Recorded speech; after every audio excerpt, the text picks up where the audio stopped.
Muy buenas tardes, hermanos. ¿Cómo están? Mi nombre es Juan Ambrosio Arias y soy la especialista de protección. Estamos agradecidos con todos ustedes, hermanos líderes de iglesias, eh, eh, pastores, directores y todas las personas que se han podido reunir para poder escuchar lo que queremos compartirles el día de hoy con relación a una responsabilidad muy importante dentro de nuestras iglesias, como es el responsable de protección. Y en ese sentido, hermanos, quiero compartirles la siguiente presentación a continuación. Y aquí está la presentación, hermanos. Creo que ya lo podemos ver. Y va en torno a lo que les decía, el responsable de protección, que en este momento a nivel global estamos manejando esta sigla que es CPO, que está en inglés, que significa Child Protection Officer, oficial de protección, que actualmente esta responsabilidad, hermanos, ¿en quién creen que recae? Y pues sí, creo que muchos ya han respondido, ¿verdad? Recae en el director de nuestras iglesias, como creo que ya lo había mencionado. En ese sentido, hermanos, a continuación, lo que vamos a ver y compartir con ustedes es el resultado del trabajo que hemos venido realizando con muchas iglesias en las diferentes regiones de Bolivia. Así que previo a eso, hermanos, quiero invitarles a reflexionar un poquito acerca de cuál es ese rol, invitarles a poder ver las siguientes imágenes que nos llevan a pensar en nuestros niños. Les voy a pedir, hermanos, que en silencio todos podamos ver estas imágenes y hacernos las preguntas o responder a estas preguntas, ¿no? ¿Qué me transmite? ¿Qué información me transmite este niño? ¿Qué es lo que me está diciendo?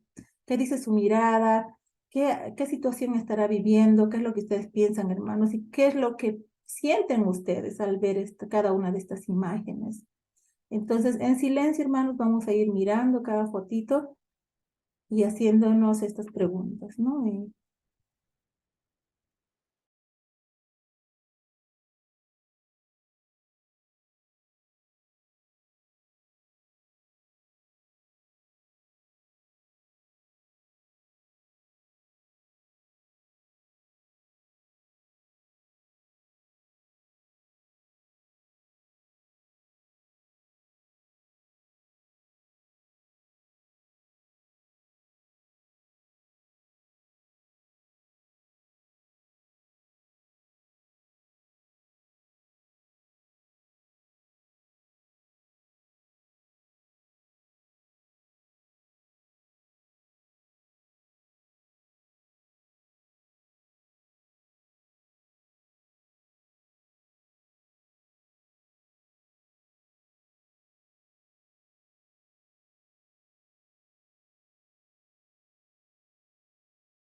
Bueno, hermanos, ustedes han podido apreciar diferentes imágenes en diferentes escenarios. Y la pregunta, hermanos, es, ¿qué es lo que hemos sentido al ver estas fotos? ¿Qué nos dicen las miradas, los rostros de esos niños? ¿Qué situaciones de violencia estarán viviendo? Y bueno, en esas mismas preguntas que acabo de hacerles, la iglesia reflexionaba y decía, vemos en una realidad desesperanza, familias, niños sin Dios, por lo tanto, familias destruidas, tal vez con problemas de alcohol, ¿no? Violencia física, emocional, intrafamiliar, niños con miedo, niños sin oportunidades, niños sin educación, niños sin amor. Realmente vemos, ¿no? En una realidad que actualmente muchos de nuestros niños están viviendo. ¿Ustedes qué creen, hermanos? ¿Creen que nuestros niños están viviendo situaciones similares? En este momento, ¿cómo habrán amanecido estos niños? Quizá en hogares donde hay violencia. ¿Será que estos niños han logrado descansar? ¿Será que estos niños tienen cubiertas sus necesidades? Son muchas preguntas que nos habíamos hecho en estas reuniones. Pero hay otra realidad, hermanos, que ustedes han visto, ¿verdad? Niños conocidos, amados y protegidos. Niños con oportunidades, niños que conocen a Dios, niños que tienen padres que se preocupan por ellos, niños que los son amados, niños que tienen acceso a la salud, a la vivienda, etcétera. Entonces, hermanos, vemos estas dos realidades que nos llevan a reflexionar como iglesia y a pensar, hermanos, ¿será que nuestros niños están viviendo estas situaciones de violencia? Y la pregunta es, hermanos, ¿qué podemos hacer para que estos niños, los primeros de las fotos, que están viviendo situaciones muy complejas, situaciones que no les van a permitir desarrollar su niñez, desarrollarse tampoco física y emocionalmente? ¿Cómo hacemos o qué estamos haciendo como iglesia para zanjar esa brecha? Para hacer que estos niños de esta realidad pasen a la otra realidad, donde vemos a los niños felices, conociendo la palabra, con familias unidas. Y una pregunta que hago también acá, hermanos, es, ¿qué hacemos para que, por ejemplo, un padre deje de hacer daño a su niño, para que un padre sea más responsable? ¿Cómo podemos cambiar estas realidades, hermanos? Y pues muchas de las respuestas fueron que se necesita trabajar en el discipulado, ¿no? Y que prácticamente la iglesia está haciendo ese trabajo de discipulado. Más allá, hermanos, de llenar las necesidades básicas, que cualquier institución lo puede hacer, creo que algo que nos caracteriza es que nosotros llevamos el evangelio. Y en ese sentido, hermanos, al hablar del discipulado, estamos hablando, hermanos, de cambiar esa mentalidad en los niños, ¿no? Esa mentalidad tal vez de desesperanza, esa mentalidad de que mi vida no vale nada, de que no soy nadie, esos pensamientos, hermanos, hemos aprendido que se pueden cambiar quitando mentiras y sembrando verdades, ¿no es cierto? Y en ese sentido, hermanos, es que la iglesia tiene ahora una gama de materiales para trabajar este tema de quitar mentiras y sembrar verdades, porque creemos que es la única manera, hermanos, de prevenir la violencia, de parar la violencia. Es hacer que las familias de los niños conozcan a Jesucristo y que sepan, ¿no? Estos 7 principios, hermanos, que cada uno de ustedes lo puede mencionar ahora también. Entre ellos, la vida humana es sagrada, ¿no es cierto? Porque muchos de nuestros jóvenes hermanos están experimentando y viviendo situaciones muy difíciles donde ellos no le hayan sentido su vida no tiene valor, no saben que son singulares, que son elegidos por Dios. Entonces, hermanos, creemos que es importante trabajar en esa metodología que tenemos, ¿verdad? En la currícula que ustedes conocen para poder prevenir situaciones de violencia. Entonces, hermanos, una vez que la iglesia responde, ¿verdad? De la forma en la que está zanjando esta brecha, lo que nos toca, hermanos, ahora ver es analizar un poquito más la triste realidad de los niños, ¿no? Y para ello, a través de Compasión, se ha elaborado una estrategia, hermanos, para ver cómo hacemos que estos niños que están viviendo situaciones de violencia puedan pasar a este otro estado donde los niños son conocidos, amados y protegidos. Y en este caso estamos hablando de niños que sufren violencia, violencia física, emocional, explotación y todas aquellas que más adelante también lo voy a mencionar. Como ustedes saben, hermanos, nosotros respondemos a un mandato bíblico, ¿no? De protección a la niñez. No es una, como les decía a los hermanos, no es una invitación solamente, sino es un mandato de proteger a los niños. Y podemos encontrar muchos versículos, y entre ellos Mateo 18, que nos invita, ¿no? A proteger a la niñez. En este sentido es que desde la oficina de Compasión, hermanos, hemos, y con ustedes, hermanos asociados, hemos trabajado en temática de prevención, en estos pilares que son muy importantes para poder construir nuestras estrategias. La prevención, respuesta y la restauración. Y bueno, hermanos, es importante trabajar en prevención porque no queremos, ¿no?, que ocurra daño en la iglesia. Entonces creo que es mejor hacer algo que prevenga la violencia. Antes de que suceda, hermanos, debemos estar preparados, debemos trabajar con los niños, con sus padres, para que el daño no ocurra, hermanos. Y en el área de respuesta, como ustedes ya conocen, hermanos, aquí ya el daño ha sucedido. Y entonces, como iglesia, ¿qué estamos haciendo? Y bueno, hermanos, ustedes han visto que se han armado equipos integrales de respuesta en todas las ciudades. Y también se ha invitado a la iglesia a trabajar con profesionales en el área de psicología legal y social para dar una respuesta oportuna a los casos de violencia. Pero hermanos, la intención no es simplemente cubrir esas áreas, ¿no? Meter al supuesto agresor hasta llevarlo hasta la cárcel. Esa no es la intención y que el esfuerzo que quisiéramos que la iglesia haga solamente. No, lo que queremos, hermanos, y la intención principal es que la iglesia se enfoque en la restauración. O sea, trabajar de manera conjunta con estos equipos integrales de respuesta, con los profesionales que la iglesia tenga, atender a las víctimas en la atención legal, psicológica y social, pero la parte troncal y principal de esta estrategia, hermanos, es la restauración. Y creemos que es importante que la iglesia pueda mejorar, ¿no?, su respuesta en esta área, porque si bien el equipo integral de respuesta, los profesionales tienen todo un plan desde sus especialidades, en una parte donde estamos fallando, hermanos, y estamos débiles es en el área de restauración.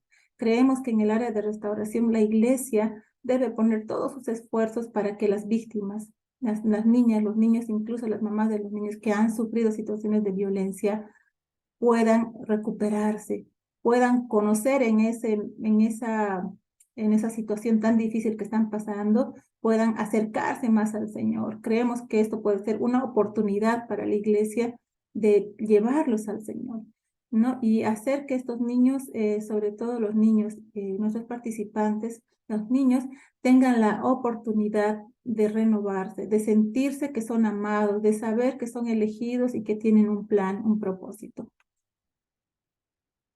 Ya les había dicho, hermanos, nosotros trabajamos con la iglesia para responder de manera inmediata y trabajar también en el tema de prevención en temas de abusos físico, abuso emocional, abuso sexual, negligencia, explotación y prácticas culturales perjudiciales. El enfoque, hermanos, para apoyar con nuestros recursos, con los recursos que tenemos, es el niño, ¿no? Hemos tenido situaciones en las que, por ejemplo, en el RICSA yo he encontrado casos de divorcio y no es nuestro enfoque, hermanos, ese tema, ¿no? El tema aquí es el tema de la violencia, cómo apoyar a los niños que están sufriendo violencia, los participantes. Si bien estamos ayudando también en temas, por ejemplo, de violencia intrafamiliar, es porque a través de como resultado de esa violencia intrafamiliar, el niño está sufriendo una violencia emocional terrible. Es por eso que hemos extendido esa ayuda, ¿verdad?, a situaciones donde el niño está en un hogar donde hay un padre agresor que golpea a la madre y pues bueno, entonces es una violencia emocional que está afectando tremendamente al niño, ¿no? El niño está viviendo un estrés perjudicial. Bueno, hermanos, en ese sentido, vemos importante el rol del CPO o del responsable de protección, o como ahora lo estamos llamando el oficial de protección, que es la persona que se involucra, hermanos, en la recopilación del hecho sucedido, ¿no? Es la persona que tal vez una vez que se ha enterado, ya sea del tutor o del mismo padre o del mismo participante, la supuesta violencia, hermanos, o la violencia que está viviendo el niño, lo que hace el CPO es atender, ¿no? Buscar la información. No quiere decir esto que tiene que ser un investigador, pero por lo menos tiene que tener un acercamiento con la familia, porque quien tiene que denunciar en situaciones de violencia o reportar es la familia en primera instancia. Y si la familia no lo hace, seguramente la iglesia, ¿no es cierto? Por eso es importante que el CPO sepa cuáles son los caminos, los protocolos que debe seguir para atender una situación de violencia hacia un niño o joven. En ese sentido, hermanos, aquí lo que vamos a ver un poquito más es qué hace un CPO, cómo se lo ve, ¿no? Entonces, aquí voy a pasar esto, hermanos. Bueno, aquí hay algo importante. Dice, necesitamos prevenir activamente el abuso y responder apropiadamente si ocurre, ¿no? Una situación de violencia. Es lo que les decía, hermanos. Quien en primera instancia se va a enterar de una situación de violencia va a ser el CPO o el responsable de protección y debe saber tomar una acción inmediata, pero siguiendo protocolos, hermanos, porque tenemos, ¿no? Esos documentos que nos ayudan y nos guían a manejar un caso. Entonces, hermanos, aquí ya, sí. Lo que hemos hecho nosotros con los hermanos que nos han apoyado en la recopilación de las funciones y de algunas características que tiene que tener el CPO fueron las siguientes, hermanos, ¿no? Les voy a compartir un documento que ha sido trabajado en base a esta reflexión, que dice qué cualidades cree que debe tener un CPO, cómo son nuestros pensamientos y sentimientos y conductas como protectores en nuestros programas, enfatizar la variedad de comportamientos que se requieren para ser un ideal CPO, ¿no? Mencionar, por ejemplo, el código de conducta y pedir, ¿no? A los participantes que piensen en una debilidad personal que no ayudan al ejercicio de un buen trato ni a la seguridad y cuidado de los niños y jóvenes. Es algo que lo habíamos trabajado con las iglesias. Y el resultado, hermanos, esto voy a pasarlo, esto sí creo que ya ha concluido, pero tengo aquí el documento ya que queremos compartir con ustedes, hermanos, resultado de ese momento que hemos tenido con las iglesias de reflexionar acerca de cuáles deberían de ser las funciones de un oficial de protección. Y en ese sentido, hermanos, aquí este es el resultado de ese trabajo de más de 30 iglesias que nos han colaborado durante estas últimas semanas. Y es lo siguiente, dice, el perfil del oficial de protección de la niñez y juventud de la Iglesia Social. Aquí hay una pequeña introducción. Los niños son creados a imagen y semejanza de Dios. Y el mandato que todos tenemos, hermanos, es de proteger a los niños, hacer que se sientan amados, cuidados, porque son su creación, ¿verdad? Y la palabra protección en la Biblia, hermanos, está ligada a expresiones como escudo, ayuda, fortaleza, apoyo, amparo y seguridad, y representan en su mayoría acciones muy concretas de ayuda de Dios para los suyos cuando estos se encuentran en situaciones de sumo peligro, de gran angustia, es decir, en situaciones extremas. Jesús, al empezar su ministerio, ¿qué dijo, hermanos? El Espíritu del Señor está sobre mí, por cuanto me ha ungido para dar buenas nuevas a los pobres. Me ha enviado a sanar a los quebrantados de corazón y pregonar libertad a los cautivos y vista a los ciegos, a poner libertad a los oprimidos y predicar el año agradable del Señor. Lucas 4, 18, 19. Y en Juan 20, 21 también encontramos y dice, como me envió el Padre, así también os envío. Y esta es una tarea encomendada a la iglesia, hermanos, de poder sanar a los quebrantados de corazón y poner en libertad a los oprimidos. Tenemos el ministerio, hermanos, nosotros en el cual estamos comprometidos, ¿verdad? Para proteger y sanar a los niños y restaurar a los niños que han pasado situaciones de violencia en sus hogares, ¿no?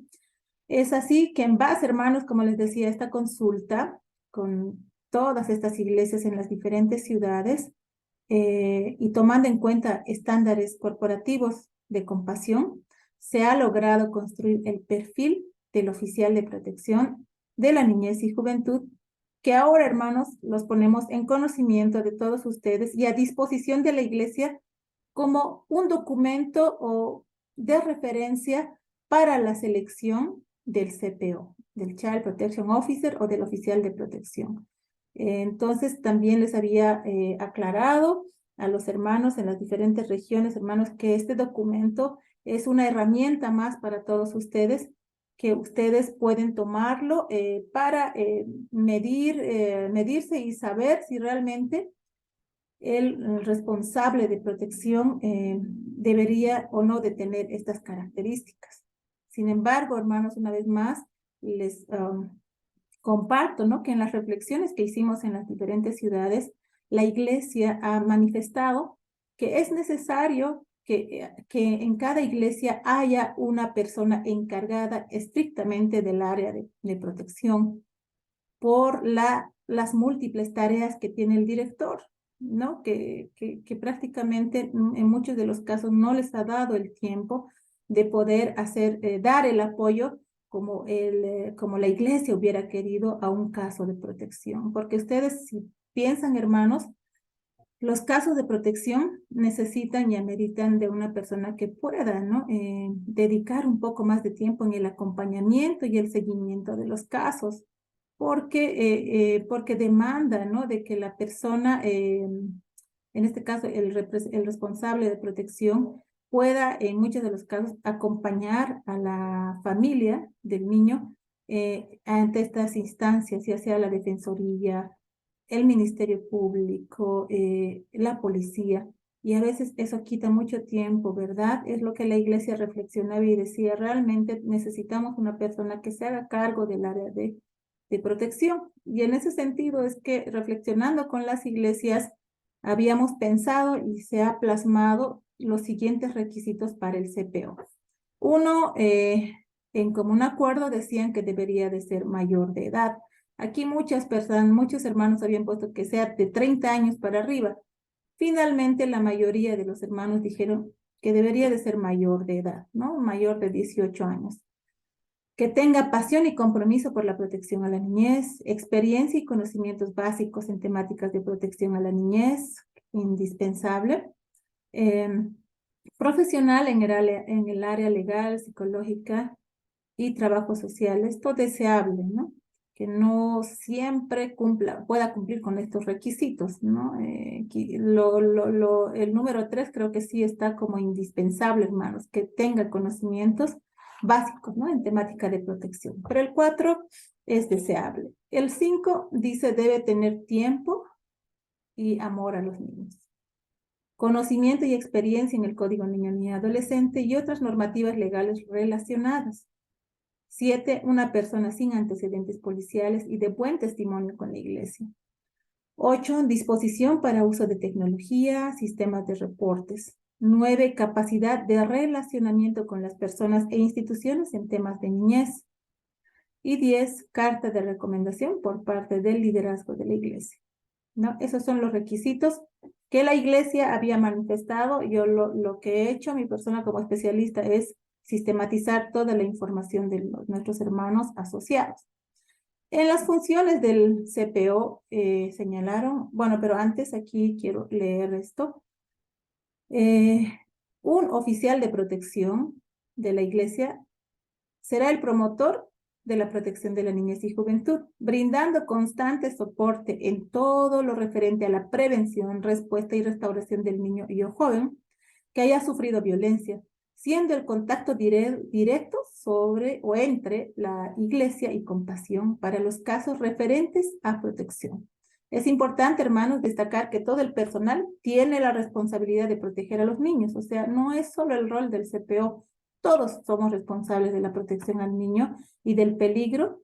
Además, algo que sí o sí tenemos que hacer, nosotros que trabajamos con los niños, es reportar incidentes que se sospechen o que se sepan relacionados con el maltrato o abuso infantil.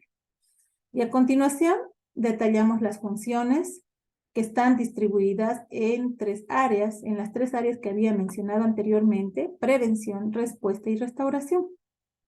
En prevención, la Iglesia, los hermanos que han participado de esta actividad, había mencionado que es importante promover y acompañar en las iniciativas de prevención de la violencia contra la niñez, participar de las reuniones del directorio y liderazgo de la Iglesia relacionado con la protección de la niñez y observar el comportamiento de los participantes y detectar maltrato, indicios que están poniendo en riesgo a los niños jóvenes y actuar inmediatamente cuando se tenga sospechas de violencia a través de reporte de casos.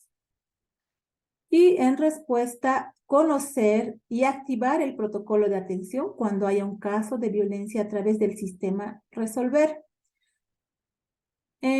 Hermanos, creo que tal vez no he hablado de este punto. El sistema Resolver, hermanos, es una nueva plataforma, ¿ya? Donde se van a registrar los casos, ¿ya? De sospecha de violencia hacia los niños, ¿no? Niños, adolescentes.